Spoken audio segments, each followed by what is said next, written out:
कहानी की शुरुआत में हम सैंडी नाम की एक 40 साल की औरत को देखते हैं जो कि एक हाउसवाइफ होती है। सैंडी अपने पति और 2 बच्चों के साथ बहुत खुश थी और वो उनसे बहुत प्यार करती थी। फिर एक दिन सैंडी जब अपने बेटे की बर्थडे पार्टी की वीडियो देख रही थी तब उसे पता चलता है कि उसके पति का मॉली नाम की एक औरत के साथ अफेयर चल रहा है। अब ये देखकर वो बहुत दुखी होती है, जिसके बाद वो अपने पति से डिवोर्स लेकर अपने बच्चों के साथ न्यूयॉर्क आ जाती है। अब अपना घर चलाने और एक नई जिंदगी की शुरुआत के लिए सैंडी नौकरी ढूंढने लगती है और इसके साथ ही उसे रहने के लिए एक जगह भी चाहिए थी, जिसके लिए वो एक कैफे में जाती है जहाँ पर उसकी मुलाकात एरम नाम के एक 25 साल के लड़के से होती है। एरम का भी रिसेंटली ब्रेकअप हुआ था और वो दोनों ही अपनी लाइफ में खुशी ढूंढ रहे थे और इसके साथ ही सैंडी भी अपने बच्चों के साथ न्यूयॉर्क की लाइफ में एडजस्ट होने की कोशिश कर रही थी। इसके लिए वो एक सेल्फ डिफेंस की क्लास ज्वाइन करती है जहाँ पर उसकी मुलाकात फिर से एरम से होती है। एरम को ग्रेजुएट होने के बाद भी कोई खास अच्छी नौकरी नहीं मिल रही थी, इसलिए उसे पैसों के लिए वो भी काम करना पड़ रहा था जो करना उसे पसंद नहीं था। तभी उस क्लास की टीचर सैंडी को अपना सारा गुस्सा एरम पर निकालने को कहती है, जिस पर एरम भी अपने पति की हरकतों को याद करके अपना सारा गुस्सा उस पर निकाल देती है।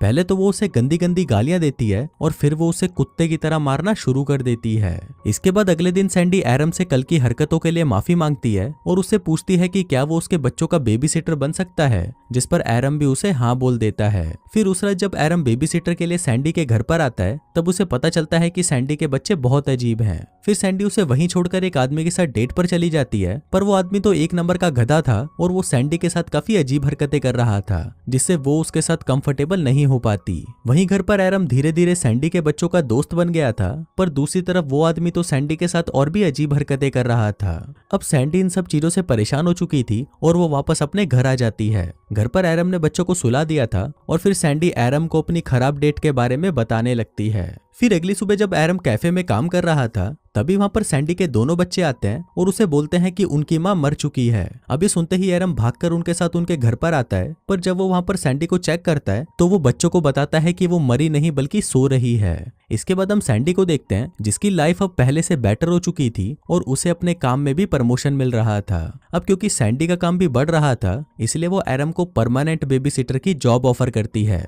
पर उसके इस काम से एरम के मॉम डैड बिल्कुल भी खुश नहीं थे, क्योंकि एरम ने एक अच्छे कॉलेज से ग्रेजुएशन की थी और वो नहीं चाहते थे कि एरम बेबी सिटर वाली जॉब करे। इसलिए उनके कहने पर एरम बेबी सिटिंग के साथ साथ एक बड़ी कंपनी में जॉब भी ढूंढने लगा।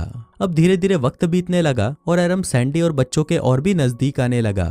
वहीं सैंडी के दोस्त भी समझ जाते हैं कि सैंडी अब एरम को पसंद करने लगी है। दूसरी तरफ एरम को भी अब दूसरी लड़कियों में कोई इंटरेस्ट नहीं था और उसे भी सिर्फ सैंडी और उसके बच्चों के साथ ही रहना पसंद था। फिर एक दिन सैंडी एरम को एक फाइटिंग मैच की 2 टिकट्स देती है और उसे कहती है कि तुम अपने दोस्त के साथ ये मैच देखने चले जाना, पर एरम का कोई भी दोस्त नहीं था, इसलिए वो सैंडी को ही अपने साथ चलने के लिए पूछता है, जिस पर सैंडी भी उसे हाँ बोल देती है। फिर अगली रात वो दोनों साथ में मैच देखने जाते हैं, जहाँ पर सैंडी को भी बहुत मजा आता है। फिर कुछ देर बाद एरम के पास एक आदमी आता है जो कि एक बहुत बड़ी कंपनी का सीईओ था, जहाँ पर एरम इंटरव्यू देने गया था। फिर उन दोनों की बातों से सैंडी को पता चलता है कि एरम को उस कंपनी में नौकरी मिल गई थी, पर एरम ने बेबी सिटिंग के लिए वो नौकरी छोड़ दी। एरम उसे बताता है कि पहली बार उसे कुछ करने से खुशी मिल रही है और उसे सैंडी और उसके परिवार के साथ रहना बहुत पसंद है। तभी हम देखते हैं कि मैच के दौरान एक बॉक्सर सीधा एरम के ऊपर आकर गिर जाता है, जिससे उसको बहुत चोट लगती है। फिर सैंडी उसे उठाकर अपने घर ले जाती है और उसे आज रात यहीं रुकने को कहती है, पर तभी वहाँ पर सैंडी का एक्स हस्बैंड आ जाता है और वो सैंडी और बच्चों को एरम के साथ खुश देखकर सैंडी से झगड़ने लगता है। वो उसे कहता है कि सैंडी वापस उसके पास आ जाए। फिर बच्चों को सुलाकर एरम जब वापस बाहर आता है तो वो आदमी एरम को वहां से जाने को कहता है, लेकिन एरम वहीं रुक जाता है और वो सैंडी को उसे अपनी दिल की बात कहने को कहता है। अब सैंडी वो बातें बोल नहीं पा रही थी जो उसने उस सेल्फ डिफेंस की क्लास में बोली थी,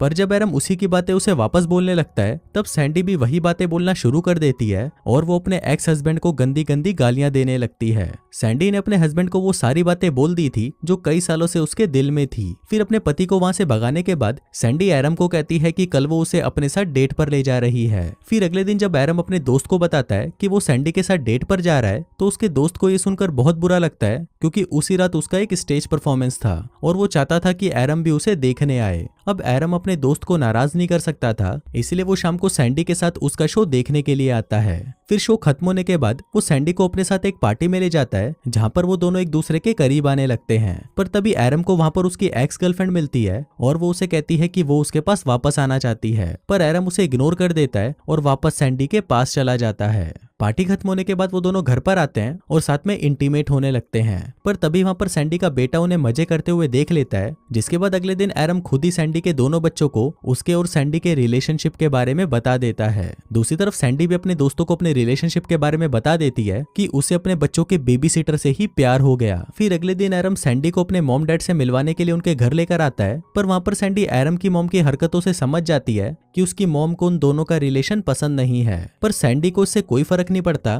क्योंकि एरम उससे और उसके बच्चों से बहुत प्यार करता था। पर क्योंकि एरम की उम्र सिर्फ 25 साल थी, इसलिए सैंडी के दोस्त उसकी और एरम की रिलेशनशिप का मजाक उड़ाने लगे थे। पर एरम को इस बात से कोई फर्क नहीं पड़ता। लेकिन अब सैंडी को ये लगने लगा था कि वो एरम से बहुत बड़ी है और वो उसकी जिंदगी बर्बाद कर रही है।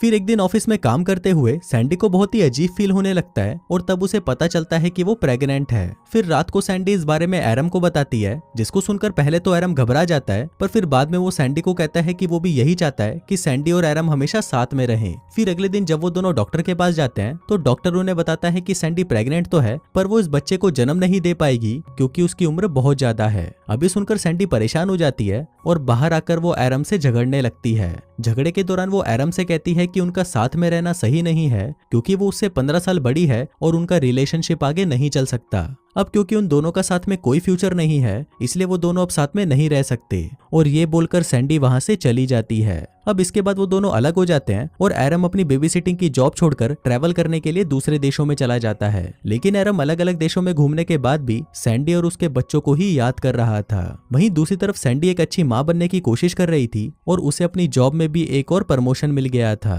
अब ऐसे करते करते 5 साल बीत जाते हैं और सैंडी एक सक्सेसफुल रिपोर्टर बन जाती है और वहीं एरम दुनिया के अलग अलग देशों में घूमते हुए बच्चों को पढ़ाने लगता है। एरम के साथ काफी लड़कियां रिलेशनशिप में आने की कोशिश करती हैं, पर एरम उन्हें मना कर देता है क्योंकि अब वो अकेले रहना चाहता था। फिर एक दिन हम सैंडी को उसके बच्चों के साथ एक रेस्टोरेंट में देखते हैं। तभी सैंडी की मुलाकात वहां पर एरम से होती है और वो दोनों ही एक दूसरे को देखकर बहुत खुश होते हैं। फिर एरम उसे बताता है कि कुछ सालों पहले बांग्लादेश में उसने एक बच्चे को अडॉप्ट कर लिया था और अब वो दोनों साथ में रहते हैं। फिर जब सैंडी को पता चलता है कि एरम अभी भी सिंगल ही है, तो सैंडी एरम के साथ वापस रिलेशनशिप में आ जाती है और वो दोनों खुशी खुशी साथ रहने लगते हैं। और इसी के साथ ही ये कहानी यहीं खत्म हो जाती है।